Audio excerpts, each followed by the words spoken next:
O silêncio pode ser ensurdecedor. Às vezes, o que não é dito carrega mais peso do que 1000 palavras. E talvez seja justamente isso que o livro de Enoque representa. Um eco abafado daquilo que um dia foi proclamado entre anjos e homens.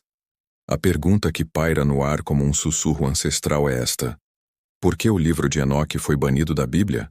Para responder, é preciso viajar além das páginas escritas. É preciso entender os bastidores da fé, o jogo de forças entre doutrinas, o medo do incontrolável e, acima de tudo, o impacto devastador de uma narrativa que ousou ir além do permitido. O livro de Enoque foi, por muito tempo, um texto reverenciado por muitos judeus e pelos primeiros cristãos. Ele era lido nas comunidades que aguardavam o Messias. Era citado por líderes e influenciou profundamente a teologia apocalíptica. Até mesmo o autor da Epístola de Judas no Novo Testamento o mencionou diretamente, algo que nenhum outro livro banido conseguiu. Mas havia um problema, ou melhor, um perigo. O livro de Enoque trazia revelações que chocavam os dogmas em construção.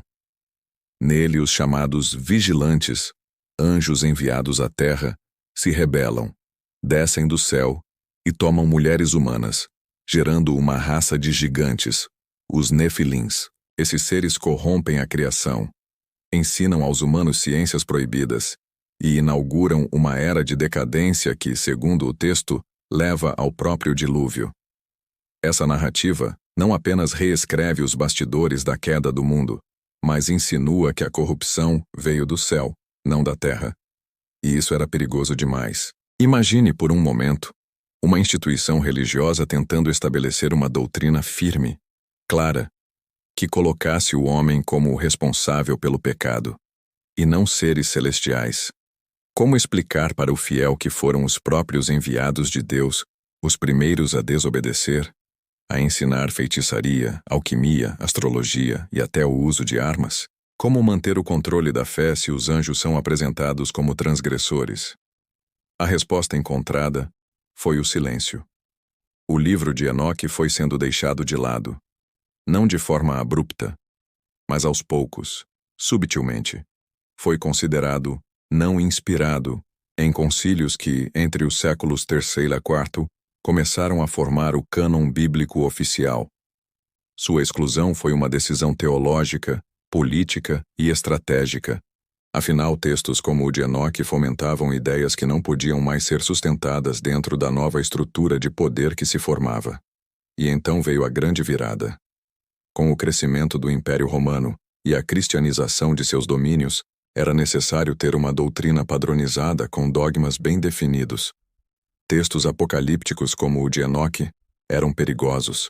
Eles encorajavam questionamentos, criavam tensão entre o céu e a terra. E pior, alimentavam a ideia de que havia mais do que aquilo que os evangelhos contavam. Enoque falava de dimensões celestes, viagens ao trono de Deus, juízo dos anjos e até calendários sagrados que contradiziam os costumes vigentes. Ele era disruptivo demais para ser tolerado. Mas isso não impediu que ele sobrevivesse. Durante séculos, o livro de Enoque permaneceu oculto. Esquecido por alguns, perseguido por outros, mas jamais destruído. Foi preservado em comunidades etíopes, nas montanhas da Abissínia, fora do alcance das grandes instituições religiosas do Ocidente. Lá, ele foi copiado, estudado e mantido como um texto sagrado.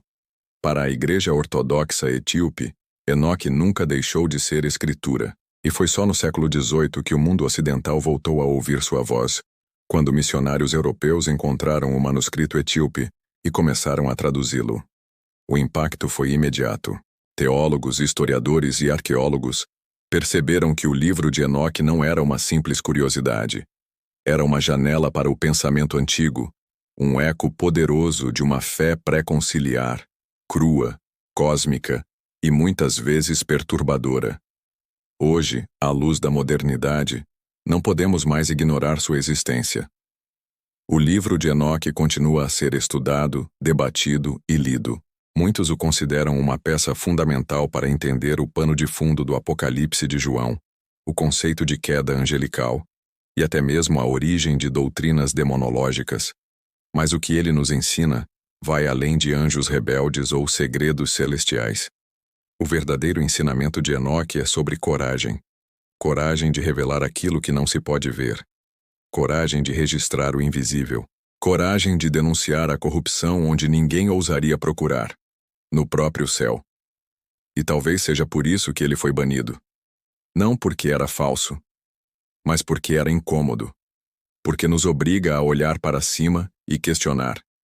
Porque nos lembra de que o sagrado também pode ser palco de conflito. E que a fé, para ser verdadeira, precisa ser mais do que obediência. Precisa ser busca. Buscar o que foi escondido. Ouvir o que foi silenciado. E, acima de tudo, lembrar que, às vezes, a verdade não está onde todos apontam, mas onde ninguém ousa olhar. E então, ao encerrar essa jornada pelo silêncio que ecoa, através dos séculos, uma última pergunta fica no ar. Será que baniram o livro de Enoque? Ou tentaram banir o despertar que ele causa?